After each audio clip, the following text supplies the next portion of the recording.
It is only the second day of 2013, and a lot of folks are still thinking about their resolutions. Well, financial advisor Ken Mahoney says now is the perfect time to start the new year on the right financial foot. He joins us now, and thanks so much for being here at EBRU today, and Happy New Year to you. Happy New Year to you also. All right, let's talk about the new year. Just because we want to get off on the right financial foot, does that mean we have to live frugally? No, again, I think it's a paradox. Somehow we have to live abundantly without spending a lot of money. I know. All right, I know. You tell me how I'm going to do that. Well, you know, again, sometimes the best times we've had, taking our two boys to a hike somewhere or going to the ocean. It doesn't cost too much money to do those type of things, right? So we could trick our mind. I mean, the problem we think is that we spend money and therefore we're going to have a great life. There's a lot of things we can do. Some, like they said, the old saying, some of the best things in life are free, and that's so true when it comes to finances. So it's a good idea to research some of those free things that are out there in 2013. Yeah, look, your public library, you're paying for that, right? You're paying through taxes anyway. Why not go there and enjoy it? This is the time of the year where people get their credit cards and say, whoa, what happened here, right? And instead of using those credit cards, maybe go to the ATM machine, take out cash, know you have a finite money to work with, so when you go on that shopping spree, you're kind of stuck with that money that you took out. So live within your budget? Live within your budget. The problem with the credit card, it's like funny money, right? It's like monopoly money. Absolutely. I mean, after you get done, and you look at it and say, what the heck happened here? But when you go to the ATM machine and take out cash, the money feels very real, doesn't it? Those 20s and 50s. And when you start paying the cashier, it feels very real. I think that keeps you in a better budget for this year. What about those credit cards? I mean, I know a lot of people get themselves into trouble, but just talk to me about the importance of paying down that and how much you can potentially be paying in fees. Yeah, I try to stick it, most of our investors we work with, we try to tell them to use the American Express card, or those type of cards where at the end of the month it comes in the statement, you have to pay that bill. So it forces you to stay in there, so you don't have a balance that keeps creeping up on you with those revolving credit cards. So stick with American Express, or those type of cards that at the end of the month you have to deal with. And also, for the new year, we were talking yesterday about some of our resolutions, but to get more educated, what do you tell people about what they should be doing to learn more? Because a lot of people didn't take courses necessarily in finances. Right, there's so many resources that are out there on the net. I mean, again, we do a lot on our work. TheSmartInvestors.com is the site that I host, and we have a lot of articles that really break down some of the simplest things, because some problems we have with financials is the jargon. We don't understand the stocks and beta coefficients and all these things, but some of the concepts are very simple. Staying within your own means, like you mentioned earlier, Amia.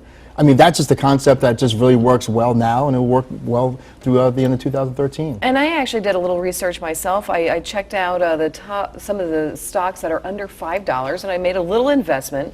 So that was one of my goals for 2013. Right. Any other goals you might suggest as somebody who might not be a financier? Yeah, I think really looking at it's so fun. We talk about retirement planning. And yet, vacation planning is so much fun, right? So when you step on vacation, you're on Facebook with your friends, you're on TripAdvisor, it's so much excitement going into that 1 week vacation. And yet, what is retirement but a 30-year vacation? So why not take this? Yeah, we hope that's the case, or 20 or whatever that is. But really take that same enthusiasm we have for planning that vacation to planning your own retirement.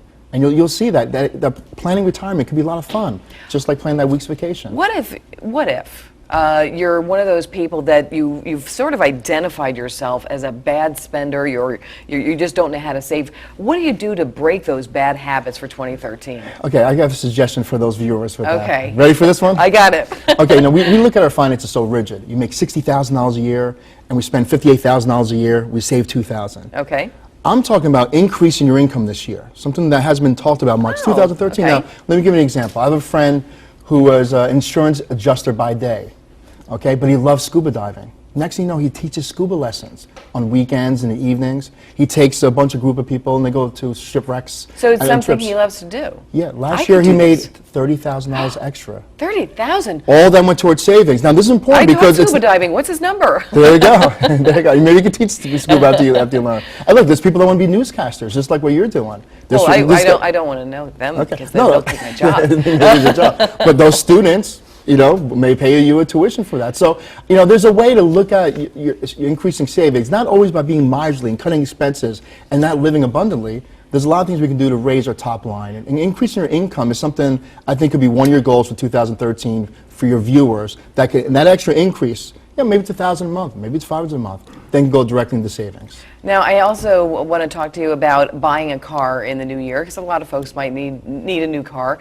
What are some of your tips for that, since that's one of the major expenses most of us are going to have. Okay, what I would suggest then, instead of buying a new car, first thing to do is spend $100 and get your car detailed. Okay. Okay, I've done this a number of You've times. done this? Okay. Okay, and it works because, we fall in love with the car all over again. You're driving around and there's, kids' cleats and the mud's in the car, and you look at it and now you want to get a new car because it smells so nice when you get it to the showroom.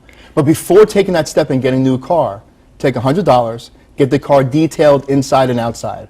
I bet you 9 times out of 10 you're going to walk away and say, I don't feel like getting a new car now. I'm going to love my new detailed car that I have. Well, that's a great tip, too. I just got a new car. I wish I had talked to you a little earlier. Well, listen, it was great to see you here. And you also have a GPS for your retirement? Yeah, it's a new book I wrote, Your GPS for Your Retirement. And, Okay. people can understand GPS, right? You plug in where you want to go, and it kind of gets you there, and that's what the book does. Well, we appreciate all your time, and we hope you come back to see us here at EBRU Today. Financial advisor Ken Mahoney, always great to see you. Thanks Great so to see much. you. Happy New Year.